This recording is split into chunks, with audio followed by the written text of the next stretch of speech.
ဒီ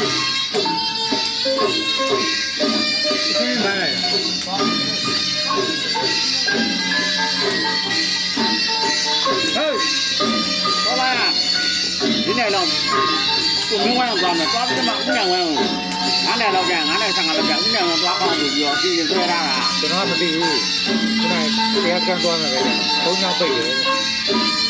ဟော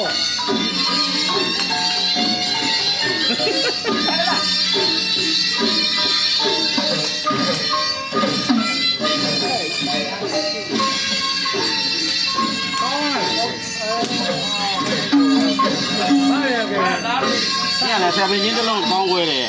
ဟုတ်လား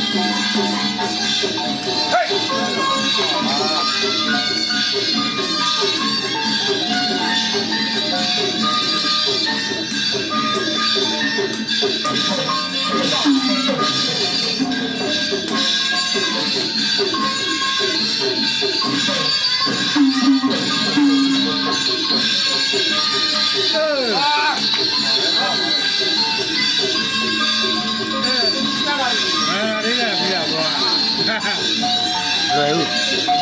မလွယ်ဦးအားလေးတဲ့